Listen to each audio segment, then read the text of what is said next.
धरती पर चारों तरफ ज़ॉम्बीज का हुजूम फैला हुआ था और एलिस एक प्लेन से लॉस एंजलिस शहर के ऊपर से गुजर रही थी। तभी उसकी नजर एक ऊंची बिल्डिंग की छत पर फंसे कुछ लोगों पर पड़ी। उन्होंने छत पर बड़े बड़े अक्षरों में हेल्प लिखा हुआ था और मदद का इंतजार कर रहे थे। नीचे से पूरी बिल्डिंग खूंखार ज़ॉम्बीज से घिरी हुई थी। एलिस ने उनकी मदद करने की ठानी, लेकिन छत पर लैंडिंग के लिए जगह बहुत कम थी और वहाँ काफी सामान पड़ा हुआ था। फिर भी एलिस ने प्लेन को छत की तरफ मोड़ दिया। यह देखकर सर्वाइवर्स का लीडर लूथर अपने साथियों के साथ तुरंत सामान हटाने लगा ताकि प्लेन के लिए जगह बनाई जा सके। लैंडिंग की पहली कोशिश नाकाम रही, मगर एलिस ने हार नहीं मानी। उसने प्लेन को दोबारा छत की तरफ मोड़ा। इस बार प्लेन छत पर उतर तो गया, मगर उसकी रफ्तार बहुत तेज थी। उसे रोकने के लिए केबल का इस्तेमाल किया गया। इसके बावजूद प्लेन छत की दीवार को तोड़ता हुआ आगे निकल गया और उसका आधा हिस्सा हवा में लटक गया। नीचे लाखों ज़ॉम्बीज मौजूद थे। अगर प्लेन जरा भी आगे खसकता तो एलिस प्लेन समेत नीचे गिर जाती। अचानक प्लेन को थामी हुई केबल भी टूट गई और प्लेन नीचे गिरने लगा। ऐन वक्त पर लूथर छलांग लगाकर प्लेन के पिछले हिस्से से लटक गया। लूथर के भार से प्लेन वापस ऊपर उठने लगा। बाकी लोग भी लूथर की मदद के लिए दौड़े और पूरी ताकत लगाकर किसी तरह प्लेन को वापस छत पर खींच लाए। मगर मुसीबत अभी खत्म नहीं हुई थी। कुछ ही देर बाद बिल्डिंग के नीचे से ज़ॉम्बीज छत पर पहुंच गए। एक ज़ॉम्बी लूथर पर झपटा, मगर लूथर ने फुर्ती से बंदूक निकाली और उसे वहीं ढेर कर दिया। अगले ही पल छत के दूसरे दरवाजे भी टूट गए और बड़ी संख्या में ज़ॉम्बीज उनकी ओर दौड़ पड़े। सभी ने अपनी बंदूक संभाली और सामने से आती भीड़ पर गोलियां बरसाने लगे, मगर ज़ॉम्बीज की संख्या कम होने के बजाय बढ़ती ही जा रही थी। हालात बिगड़ते देख सभी लोग लड़ते हुए लिफ्ट में घुस गए, मगर लिफ्ट का स्विच काम नहीं कर रहा था। तभी एलिस ने दिमाग लगाया। वो एक बॉम्ब लेकर लिफ्ट से बाहर निकली और बाकी लोगों से लिफ्ट का दरवाजा बंद करने को कहा। दरवाजा बंद होते ही एलिस ने लिफ्ट की छत पर बम फेंक दिया। एक तेज धमाके के साथ लिफ्ट तेजी से नीचे गिरने लगी। नीचे सतह पर पानी भरा था। लिफ्ट सीधे पानी में जा गिरी, जिससे अंदर मौजूद लोगों को कोई नुकसान नहीं हुआ।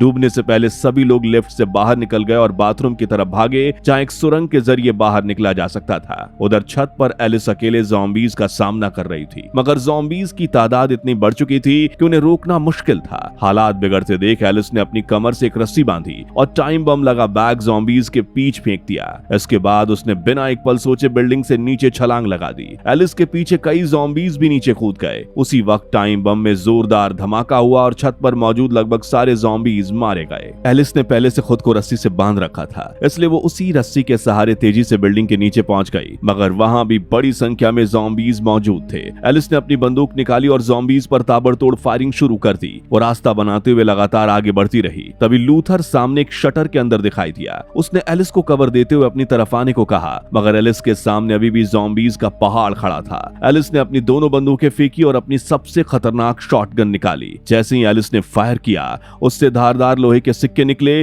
जो ज़ॉम्बीज के शरीर को चीरते हुए दीवार तक जा धसे। रास्ता साफ होते ही एलिस शटर की तरफ दौड़ी। ठीक उसी वक्त लूथर ने शटर गिरा दिया और एलिस फर्श पर स्लाइड करती हुई शटर के अंदर घुस गई। लेकिन हालात अभी संभले नहीं थे। शटर के बाहर लाखों ज़ॉम्बीज मौजूद थे और वो किसी भी वक्त शटर तोड़कर अंदर घुस सकते थे। अब सवाल ये था कि एलिस इन खतरनाक हालातों में कैसे फंसी। इसका जवाब जानने के लिए कहानी को कुछ महीने पीछे ले चलते हैं। दुनिया की सबसे बड़ी कंपनी अम्ब्रेला कॉर्पोरेशन के बनाए टी वायरस ने दुनिया को ज़ॉम्बीज से भर दिया था, लेकिन इसी वायरस ने एलिस के शरीर पर अलग तरह से असर किया। एलिस ज़ॉम्बी नहीं बनी, बल्कि उसके अंदर सुपर ह्यूमन शक्तियां आ गई थी। अब अम्ब्रेला को पता चला कि एलिस के खून में ऐसी खासियत है जिससे एंटीवायरस बनाया जा सकता है, तो कंपनी ने एलिस के ढेरों क्लोन्स बनाए और उन पर दर्दनाक एक्सपेरिमेंट शुरू कर दिए। लेकिन अम्ब्रेला का मकसद सिर्फ ज़ॉम्बीज को ठीक करना नहीं था। वो ज़ॉम्बीज पर कंट्रोल पाकर अपनी खुद की आर्मी बनाना चाहती थी ताकि पूरी दुनिया पर राज कर सके। मगर एलिस ने अम्ब्रेला के खिलाफ हमला करके अपने सारे क्लोन्स को आजाद करा लिया। अब एलिस अपने क्लोन्स की पूरी फौज के साथ अम्ब्रेला के हेडक्वार्टर पर हमला करने निकल पड़ी थी। उधर टोक्यो में अम्ब्रेला कॉर्पोरेशन का चेयरमैन अल्बर्ट वेस्कर अपने सीक्रेट हेडक्वार्टर में बैठा था। तभी बाहर तैनात गार्ड्स की आंख, नाक और मुंह से अचानक खून बहने लगा और वो तड़प तड़प कर मर गए। यह हमला एलिस ने किया था। एलिस के पास टेलीकिनेसिस जैसी शक्तियां थीं, जिनकी मदद से वो बिना हाथ लगाए चीजों को अपनी मर्जी से कंट्रोल कर सकती थी। एलिस के घुसपैठ की खबर मिलते ही सैनिक लिफ्ट के सामने तैनात हो गए।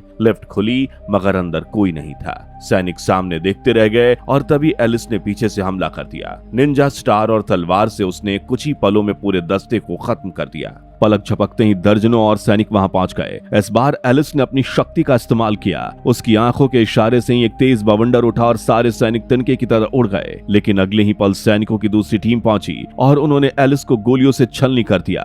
एलिस को मरा हुआ समझकर सैनिक आगे बढ़े, तभी उनके पीछे 3 और एलिस आकर खड़ी हो गईं। दरअसल मारी गई एलिस और ये तीनों एलिस क्लोन्स थीं। इससे पहले कि सैनिक कुछ समझ पाते, तीनों क्लोन्स ने उन्हें गोलियों से भून दिया। दूसरी तरफ वेस्कर कंट्रोल रूम से ये सब देख रहा था। उसे समझ में आ गया कि एलिस जल्द ही उसके पास पहुंच जाएगी। उसने अपने आदमियों को मेन एंट्रेंस सील करके नर्व गैस छोड़ने का आदेश दिया, जबकि अंदर उसके अपने लोग भी मौजूद थे।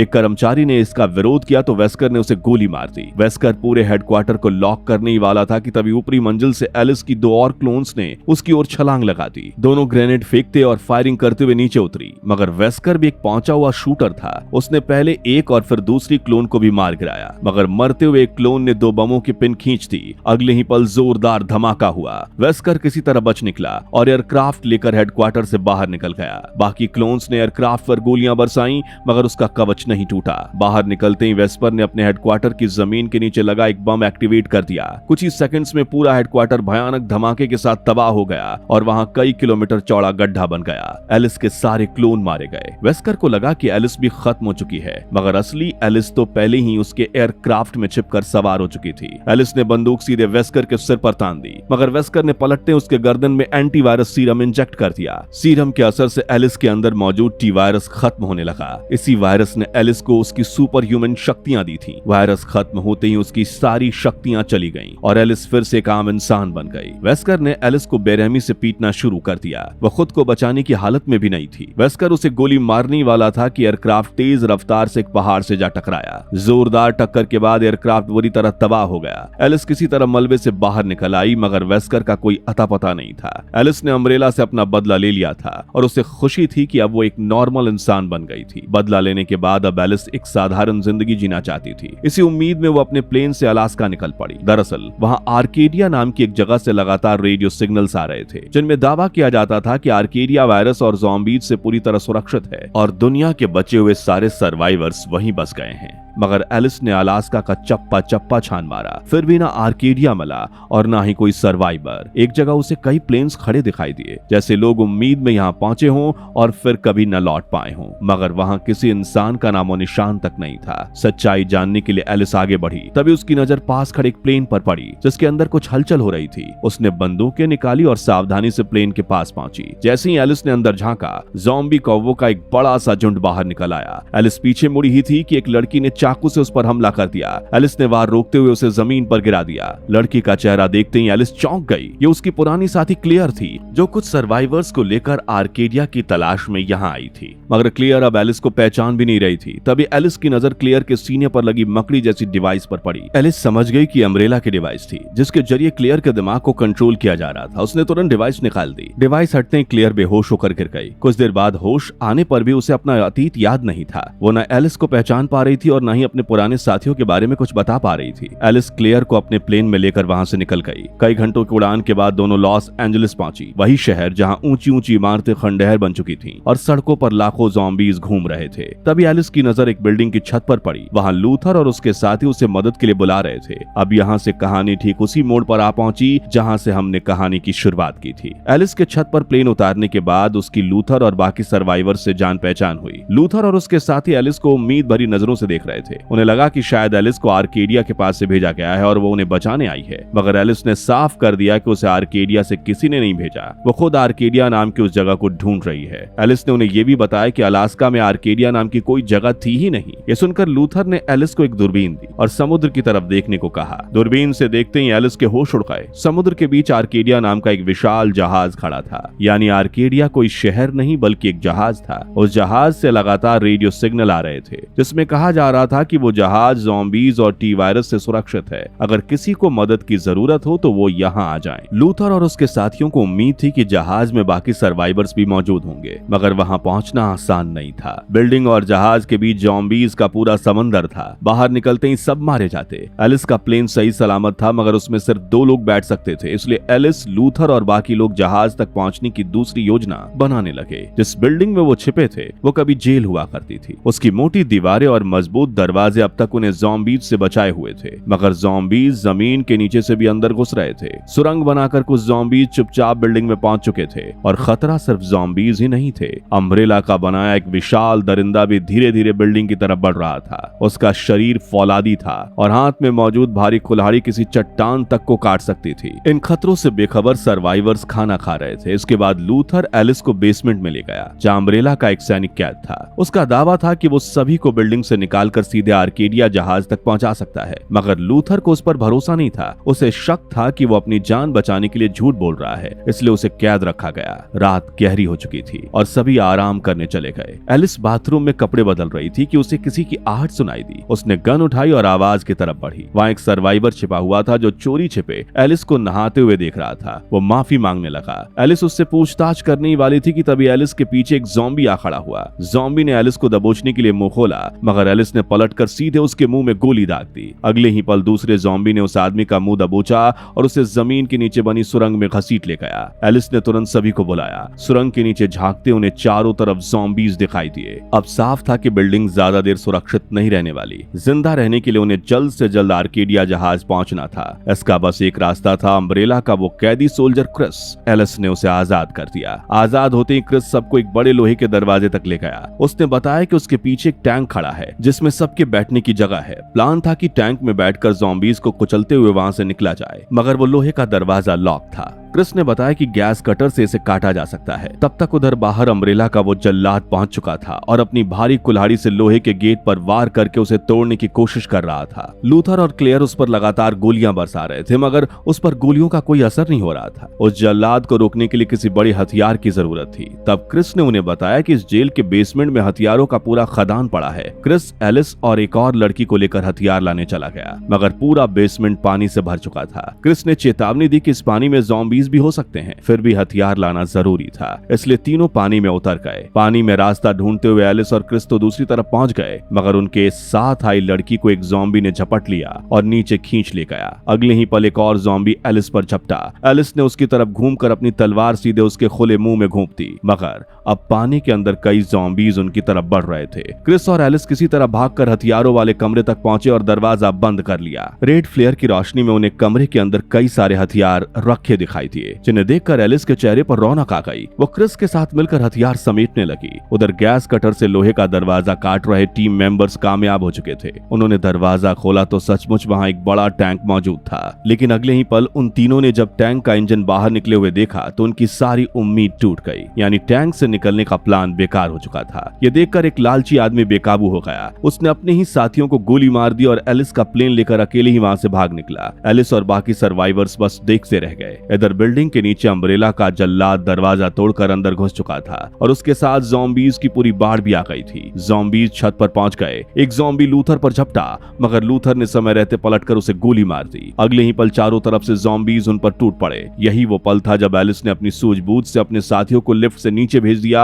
और खुद केबल के सहारे बिल्डिंग से कूदकर बच निकली थी। सभी वापस बिल्डिंग के बाथरूम में पहुंच चुके थे। अब बाहर निकलने का बस एक रास्ता बचा था, वही सुरंग जिससे ज़ॉम्बीज अंदर घुसे थे। ये सुरंग एक गटर तक जाती थी जो सीधे समंदर में खुलता था। नीचे और भी ज़ॉम्बीज हो सकते थे, लेकिन ये रिस्क उठाने के अलावा और कोई चारा भी नहीं था। सबसे पहले लूथर और क्रिस सुरंग में उतर गए। अब तीसरे आदमी की बारी थी, मगर वो डर के मारे आगे नहीं बढ़ रहा था। एलिस और क्लेयर उसे हिम्मत दे ही रही थी कि अचानक एक विशाल कुल्हाड़ी हवा को चीरती हुई आई और उस आदमी को बीच से चीर गई। वो विशाल काय जल्लाद वहां पहुंच चुका था। उसे देखते ही एलिस ने बिना एक पल गवाए छलांग लगाई और पूरी ताकत से उसके सिर पर जोरदार लात दे मारी, मगर जल्लाद अपनी जगह से टस से मस नहीं हुआ। अगले ही पल उसने अपने विशाल कुल्हाड़ी एलिस की तरफ घुमा दी। एलिस पहले वार से बच निकली, मगर अगले वार में कुल्हाड़ी का हथौड़े जैसा भारी हिस्सा उसके शरीर से जा टकराया। एलिस जोरदार झटके के साथ दूर जा गिरी और बेहोश हो गई। जल्लाद अब एलिस को खत्म करने के लिए उसकी तरफ बढ़ा ही था कि क्लेयर ने पीछे से उस पर गोलियों की बौछार कर दी, मगर गोलियां भी उस दानव को रोक नहीं पाई। वो पलटा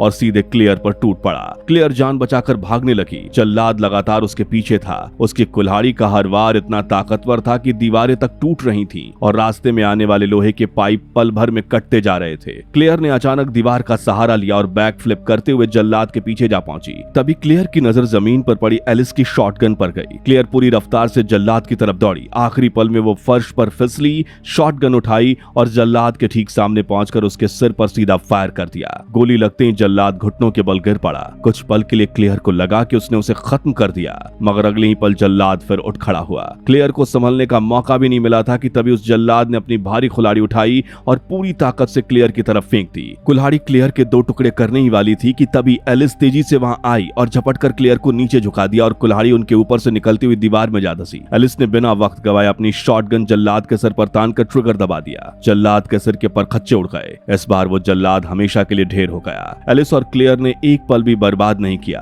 दोनों तुरंत सुरंग में उतर गईं। सुरंग में लूथर उनका इंतजार कर रहा था। लूथर ने आगे बढ़ने के लिए कहा और खुद उनके पीछे आने लगा। आगे जाकर एलिस और क्लेयर सुरंग के नीचे पानी से भरे सीवर टनल में उतर गईं। मगर जैसे ही लूथर बाहर निकलने वाला था, अंधेरे से एक ज़ॉम्बी अचानक उस पर झपटा और उसे दबोचकर सुरंग के अंदर खींच ले गया। अफरा तफरी में सुरंग का मुहाना चट्टानों से भर गया। एलिस अब लूथर को बचाने के लिए कुछ भी नहीं कर सकती थी। वो भारी मन से क्लेयर और क्रिस के साथ आगे बढ़ गई और वे तीनों एक बोट में बैठकर आर्केडिया जहाज पर पहुंच गए। वहां एलिस का प्लेन भी क्रैश हुआ पड़ा था, यानी जो आदमी प्लेन लेकर भागा था वो उनसे पहले ही यहां पहुंच चुका था। मगर इतनी बड़ी जहाज पर अजीब सा सन्नाटा पसरा हुआ था। ना कोई इंसान दिखाई दे रहा था, ना ही किसी के होने की कोई आवाज आ रही थी। एलिस और उसके साथी जहाज के कंट्रोल रूम में आए। कंप्यूटर में रिकॉर्ड देखकर उन्हें मालूम चला कि जहाज पर करीब 2000 लोग थे, जो कुछ देर पहले ही लाइफ बोट में बैठकर वहां से जा चुके थे। तीनों सोच में पड़ गए कि आखिर वो सब कहां जा सकते हैं। इसका जवाब ढूंढने के लिए एलिस, क्लेयर और क्रिस जहाज के अंदर आगे बढ़े। कुछ दूर जाने पर उनके सामने एक विशाल दरवाजा आया, जिस पर अम्ब्रेला कॉर्पोरेशन का निशान बना था। क्लेयर ने जब उस निशान को देखा तो उसे पुरानी सारी बातें याद आने लगी। उसे याद आया कि जब वो सर्वाइवर्स को लेकर हेलीकॉप्टर से अलास्का पहुंची थी, तब अम्ब्रेला के लोगों ने सबको पकड़ लिया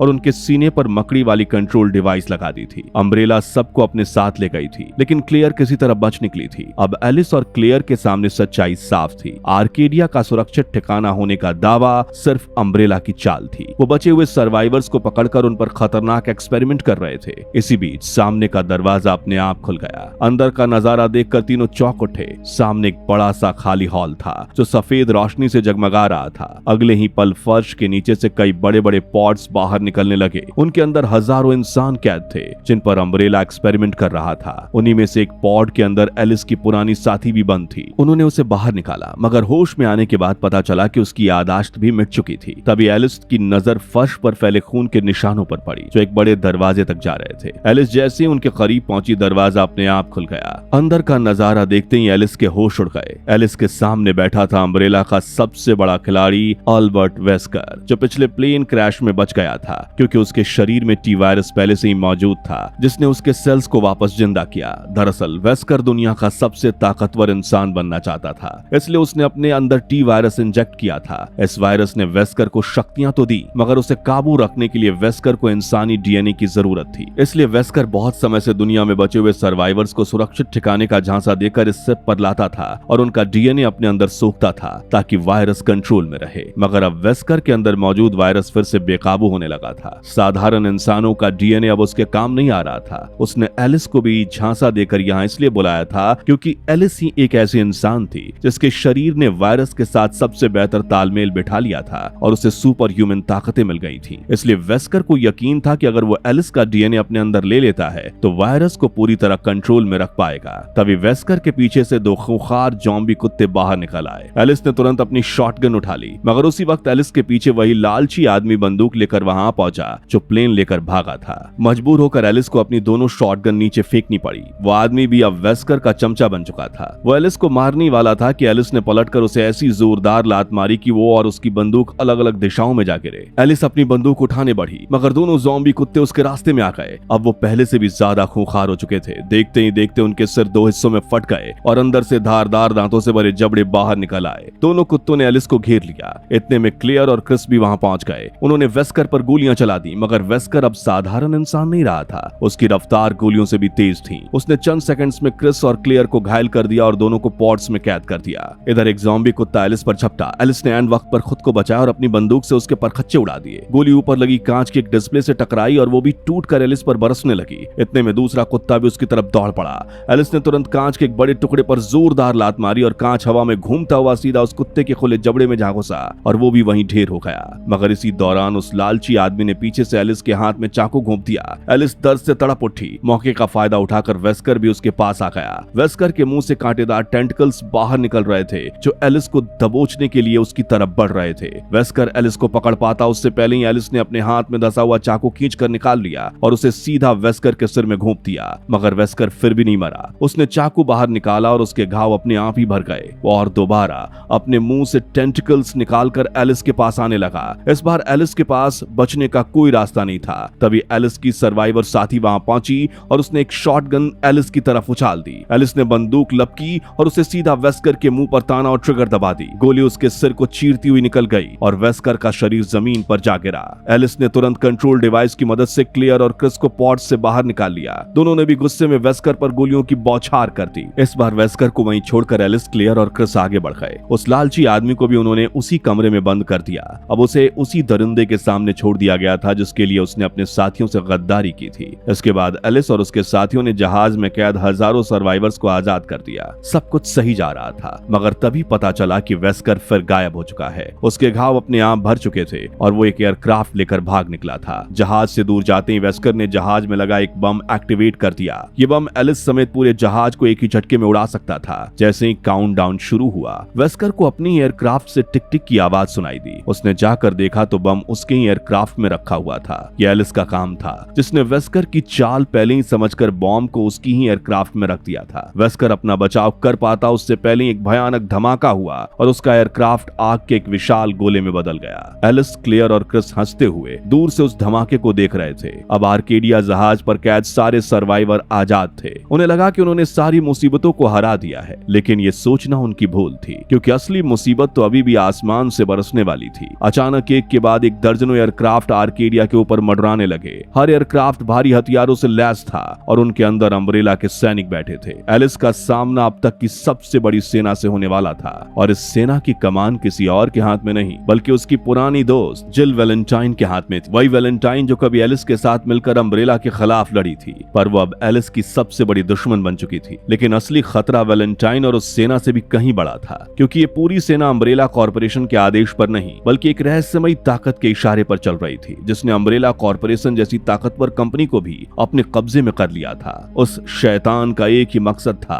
पूरी मानव जाति का सफाया करना। इस बार की लड़ाई सिर्फ जिंदा रहने की नहीं थी, यह इंसानियत के आखिरी वजूद की लड़ाई थी। और लड़ाई में एलिस का सबसे बड़ा दुश्मन ही उसकी आखिरी उम्मीद बनने वाला था। अल्बर्ट वेस्कर अभी जिंदा था, मगर इस बार वेस्कर एलिस को खत्म करने नहीं, बल्कि उसे बचाने वाला था। इतना ही नहीं, वो एलिस की खो चुकी सुपर ह्यूमन शक्तियों को भी वापस लाने वाला था, क्योंकि खतरा सिर्फ एलिस पर नहीं, बल्कि धरती के बचे हुए हर इंसान पर मंडरा रहा था। इसलिए सारे इंसान एक हो गए थे। अब एक तरफ थी उस रहस्यमयी शैतान के खूंखार मॉन्स्टर्स की फौज और दूसरी तरफ थी एलिस, वेस्कर और सुपर ह्यूमंस की फौज। बस सवाल ये था कि जीत सुपर ह्यूमंस की होगी या शैतान की, या फिर इस जंग में पूरी दुनिया का सर्वनाश हो जाएगा। इसका जवाब मिलेगा रेसिडेंट ईवल के अगले पार्ट में। दोस्तों, अगर आप चाहते हैं कि हम रेसिडेंट ईवल की आखिरी पार्ट की भी पूरी कहानी लेकर आएं, तो कमेंट में सिर्फ नेक्स्ट पार्ट जरूर लिखें। और अगर आपने रेसिडेंट ईवल के पिछले 3 पार्ट अभी तक नहीं देखे हैं तो उन्हें जरूर देखिए, लिंक आपको डिस्क्रिप्शन में मिल जाएगी। फिलहाल मिलते हैं अगली कहानी में, तब तक के लिए धन्यवाद।